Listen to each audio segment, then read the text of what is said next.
Assalamualaikum warahmatullahi wabarakatuh. Selamat datang kembali teman-teman di channel Problem Catur. Semoga kita semua diberikan kesehatan dan rezeki yang melimpah oleh Allah Subhanahu wa taala. Amin.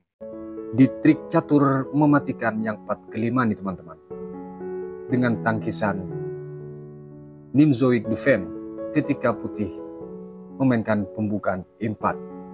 Dan partai ini diambil dari partai nyata, putih dimainkan oleh Gatlick Trim. Dan hitam dipegang oleh Anthony Miles di Hooghoven pada tahun 1984. Dari Nimzoik Dufen, tentu banyak variannya teman-teman. Namun yang akan saya mainkan dua varian yang sering dimainkan oleh para Grandmaster dunia di beberapa event turnamen ketika dia memainkan Nimzoik Dufen. Ketika dari putih di sini dimulai dari E4, yang lagi trending dari Nimzoik Dufen tentu kuda C6. Inilah Nimzoik Dufen teman-teman. Dengan varian William Hotker. Kuda F3 dibalas, D6, D4 dan kuda F6. Kuda C3 dan gajah G4. Ini bisa juga disebut dengan varian 4 kuda dari Nimzoik Dufen teman-teman. Dan ini ketika memainkan Nimzoik Dufen yang lagi tren atau yang sering dimainkan oleh para Grandmaster dunia, varian seperti ini. Hingga langkah keempat dari hitam ini teman-teman. Seperti ini pembukaan yang sering dimainkan dari varian Nimzoik Dufen. Setelah gajah ini ke G4, tentu banyak pilihan putih untuk dijalankan. Dan akan saya mainkan dengan varian-varian kemungkinan yang lain yang mana menjadi langkah terbaik dari putih maupun hitam. Ketika di sini putih menjawab dengan D5, kuda ke E5 teman-teman. Tentu di sini mengajak pertukaran. Langkah terbaik dari putih adalah gajah ke E2. Maka di sini pukul cek. Dipukul di sini wajib hukumnya untuk menukar gajah terang tersebut ketika dipukul dengan menteri G6. Gajah di sini G5, gajah G7. Ketika putih rokade, tentu di sini rokade. Benteng ke D1, benteng ke 8. Benteng misalnya ke E1 juga. Menteri D7. Yang jelas tidak semudah yang dibayangkan ketika mau menembus pertahanan dari hitam. Kalaupun dia memaksa E5, maka tetap harus dipukul teman-teman. Kalau dipukul oleh benteng B5 untuk menahan laju dari sayap menteri. Kembali ke posisi di saat gajah G4. Kemungkinan yang kedua, jika di sini gajah langsung ke E2 teman-teman. E5. Langkah terbaik untuk putih tentu dia harus mendorong D5. Kuda ke E7. Menteri D3, A6. Gajah G5, gajah di sini ke D7. Sekilas di sini posisi kuda yang di F6 menjadi lemah dan pasti dipukul langkah terbaik. Dipukul, rokade di sini F5. Setelah dipukul di sini, dipukul oleh kuda, menjadi pintu serangan yang sangat bahaya untuk putih. Ketika varian ini dimainkan oleh putih, teman. Langkah terbaik adalah kuda G4. Maka di sini gajah G7 memblok langkah kemungkinan kuda masuk. Dan ketika di sini kuda masih mencoba ingin memaksa masuk dengan serangan F7 dan H7, H6. Kalau dia kembali lagi, teman-teman bisa rokade pendek. Dan ini menjadi pertahanan yang cukup kuat sekaligus dengan serangan total ke arah sayap raja, teman-teman. Kembali ke posisi di saat gajah di sini G4. Kemungkinan yang kedua, kalau gajah ke E3, E5, D5, kuda ke E7. Gajah D3, C6, dan di sini pasti dipukul, teman-teman. Ketika dipukul dengan pion, H3 langkah terbaik dari putih. Gajah ke E6, langsung rokade dari putih. H6, kuda ke E2, dan kuda G6. Tentu di sini menjadi solid pertahanan dari hitam, dan tidak semudah itu putih bisa menembus, teman-teman. Misalnya kuda G3, gajah Ke7, persiapan untuk rokade, sekaligus akan menaikkan menteri ke D7 untuk langsung masuk ke arah serangan ketika kuda di sini dinaikkan ke F5, teman-teman. Kembali ke posisi di saat gajah G4. Kemungkinan dari langkah ini, dari putih misalnya menjawab dengan A3, E5 tetap, teman-teman. Gajah B5 dengan maksud akan mendorong pion D5 dan mengepin kuda. Teman-teman harus dipukul dulu. Setelah dipukul oleh menteri, maka gajah Ke7 membiarkan langkah peluang itu. Dan setelah H3 di sini, maka bisa dipukul, teman-teman. Dipukul oleh pion, rokade. Ketika gajah di sini dipukul, benteng G1 persiapan untuk serangan langsung ke arah G7, C5. Harus diusir dulu menteri dari posisi itu, teman-teman. Ketika menteri ke D3 atau dia ke D2, maka teman-teman, raja harus bergeser ke H8 karena persiapan untuk pion ini didorong. Alasannya, gajah akan datang masuk ke H6 yang memaksa menjadi kalah kualitas kalau misalnya teman-teman tidak bergeser raja. Kembali ke posisi di saat gajah G4, teman-teman. Dari varian yang lain, misal di sini E5, teman-teman, langsung mengajak pertukaran. Teman-teman wajib mukul.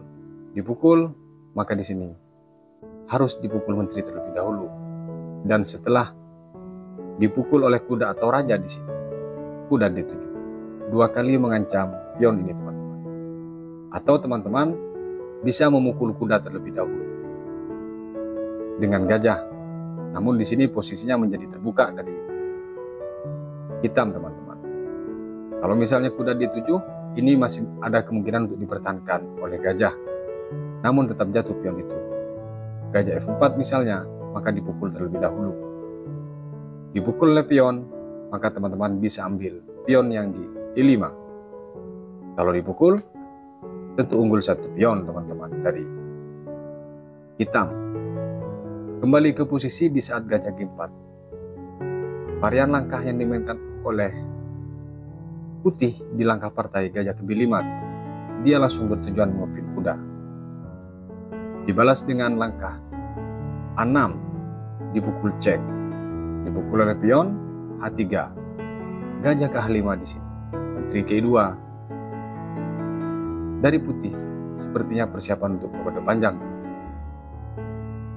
E6 dibalas dan G4. Gajah G6 dilanjutkan dengan gajah G5. Gajah ke7 dari putih betul-betul rokade panjang. H6, gajah F4. Menteri B6, raja ke B1. Dibalas dengan menteri di sini ke B4 dan gajah C1. Karena takut disusul dengan langkah lanjutan benteng ke B8. Betul-betul dijalankan benteng B8. Dan ini masuk komplek, teman-teman. Serangannya bertubi-tubi dari hitam. Perhatikan posisi buah hitam, baik perwira maupun pion. Hanya menteri yang ada di baris 4. Selebihnya semuanya ada di baris 6, teman. Jika di sini dari putih berniat untuk melindungi kuda yang di C3 karena takut dipukul oleh menteri, teman-teman. Benteng D3, maka tentu di sini rokade terlebih dahulu. D5 misalnya mengancam untuk merusak pertahanan, maka tetap akan dipukul. Dipukul oleh kuda, di sini C5. Dipukul oleh pion, datang D5. Dan ketika pion kali pion, maka di sini dipukul oleh pion. Walaupun di sini gajah gratis, tapi akan datang langkah lanjutan seperti ini, teman-teman. Dan ketika dipukul, maka menteri memukul kuda, teman-teman. Artinya kembali sama perwira itu. Kembali ke posisi di saat benteng B8 dengan ancaman. B2 dibalas B3 oleh putih. Langkah blunder ini langsung dipukul kuda. Dan ini sudah masuk ke langkah serba salah untuk putih. Dilanjutkan dengan gajah D2 dengan maksud mengancam menteri. Dan masalahnya di sini diabaikan oleh hitam, teman-teman, dengan memukul pion E4. Masih dilanjutkan di sini dengan langkah gajah E1, dia tidak memukul kuda, teman-teman. Maka di sini dari hitam rokade. Dan ternyata di langkah rokade ini dari putih menyerah. Kok bisa menyerah? Mungkin itu pertanyaannya. Baik. Kalau di sini menteri dipukul, maka secara otomatis langkah lanjutannya menjadi hilang menteri, teman-teman. Kemungkinan yang pertama, kemanapun raja ini lari, misalnya dia di sudut lari, maka tetap akan dipukul menteri ini. Kemungkinan kenapa dia menyerah yang kedua, kalau di sini benteng ke D3, maka datang menteri C4. Tidak mungkin dipukul oleh pion karena terpion oleh benteng. Raja C1, menteri B5. Dan ketika benteng ke E3, kuda ke F6. Sementara sudah selisih satu perwira, di sini mengajak pertukaran paksa. Kemungkinan yang terakhir, ketika di posisi rokade, kenapa menyerah? Kalau dia memukul kuda, tentu akan dipukul oleh gajah. Gajah kali menteri, gajah kali kuda, sekaligus menggarpu dua benteng. Manapun salah satunya, pasti diambil, teman-teman. Makanya di posisi rokade dari putih langsung menyerah. Baik, kita lanjut ke varian Nimzoik Defense berikutnya, teman-teman. Di partai yang kedua nih, teman-teman, dari trik catur mematikan adalah Nimzoik Defense dengan varian Keres Attack atau serangan dari Paul Keres. Partai ini dimainkan oleh Udi Tarfi melawan Paul Keres mengganggu hitam di Tallinn pada tahun 1969. Varian ini dimainkan pertama kali oleh Paul Keres, teman-teman. Makanya disebut dengan varian Paul Keres atau jebakan Keres, teman-teman. Dimulai dari E4, kuda C6 dijawab oleh Keres, D4, E5. Di posisi ini, teman-teman, tentu putih boleh menerima atau boleh menolak dari tawaran serangan Keres tersebut. Semisal dia D5, maka kuda ke E7, kuda F3 dengan mengancam pion E5, kuda G6, gajah G5, kuda F6. Dan ketika kuda C3, gajah B4, A4, di sini H6, teman-teman. Dan tentu di sini memaksa langkah apakah mundur atau mukul dari putih. Ketika dia mukul dengan menteri. H5 langkah lanjutan. Di sini, teman-teman, pukul cek terlebih dahulu karena kuda ini sangat berbahaya yang di C3.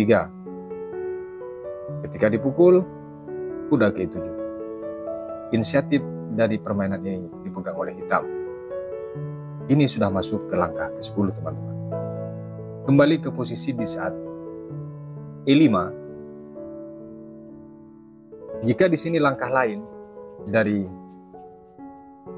putih, semisal dia menaikkan kuda, maka tentu akan tetap diambil oleh hitam, teman-teman. Dan ini pernah dimainkan oleh Paul Keres memegang buah hitam, menang juga, teman-teman. Cuman saya tidak membahas langkah lanjutan dari ini karena khawatir videonya terlalu panjang. Kembali ke posisi di saat E5. Langkah partai di sini dari putih menerima tawaran itu dengan memukul pion. Dipukul oleh kuda oleh keres. Kuda F3 mengancam pertukaran. Menteri F6. Gajah ke-2. Gajah langsung cek B4. C3. Gajah C5. Rokade dari putih. Kuda ke-7 langsung. Di sini teman-teman, kalau di sini gajah ke G5 di posisi ini, dari putih, ini namanya konyol karena akan datang kuda kali kuda cek dan yang harus dimakan. Maka gajah gelap dari putih hilang teman-teman. Itu tidak mungkin terjadi di permainan nyata. Hanya saya membahas kemungkinan. Kembali ke posisi di saat kuda E7 dibalas dengan kuda D2 oleh putih. D6 dan di sini kuda ke B3 langsung mengancam gajah gelap dari hitam. Gajah ke B6, raja H1 dan kuda kali kuda dipukul oleh gajah, rokade dari hitam. Kuda D4 dibalas dengan kuda G6.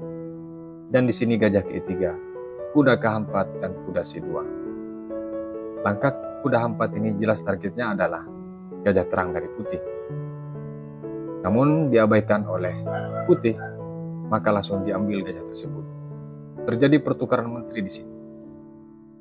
Dipukul dan di sini F5 langsung.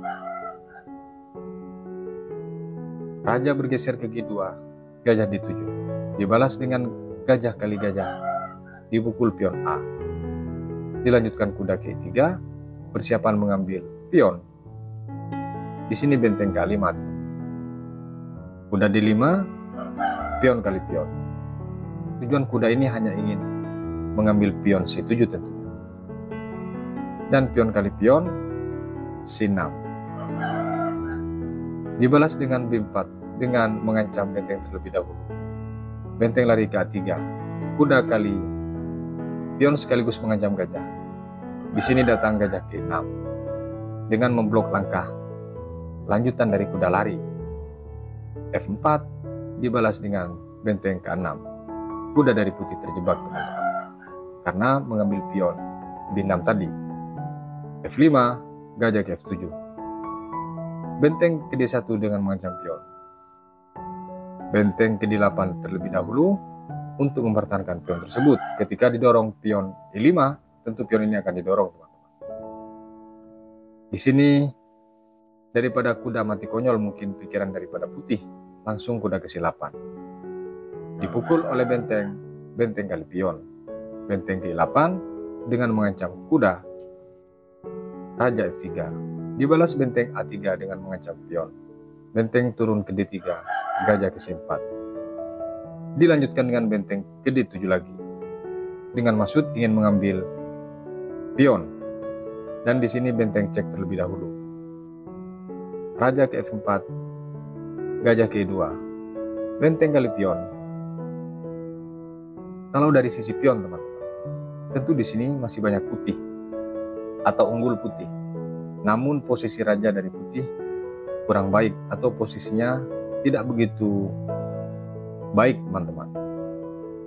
Namun di sini masih sempat putih mengambil pion B7. Dia masih belum sadar bahwa ada langkah checkmate yang memaksa. Benteng di sini datang F3 cek yang mengharuskan raja bergeser. Raja bergeser ke D5. Karena kalau dia bergeser ke G4 tentu dia harus kehilangan benteng dengan dibuka cek oleh benteng karena terpin dengan gajah. Dibalas H6 oleh keres. Di posisi ini dari putih langsung menyerah. Kenapa dia menyerah? Masih ada jalan atau masih bisa diselamatkan dan seterusnya. Kenapa dia menyerah? Langkah terbaik di posisi ini hanya ke G6 dan masalahnya di sini tetap checkmate. Datang benteng E6 cek. Dan ini langkah paksa yang harus dimakan karena raja tidak bisa bergeser kemana-mana. Kalaupun dia bergeser, tetap dia lari. Dengan ingin maksud menyelamatkan, maka di sini tetap checkmate teman-teman. Di saat benteng E6 pun, kalau dia pukul, maka di sini tetap datang checkmate dengan F6. Tidak ada pelarian untuk raja. Makanya di posisi H6 cek, dari putih langsung menyerah. Semoga bermanfaat dari trik catur mematukan menangkis pembukaan E4 dengan Nimzoid Defense, teman-teman. Sampai berjumpa di video berikutnya. Wassalamualaikum warahmatullahi wabarakatuh.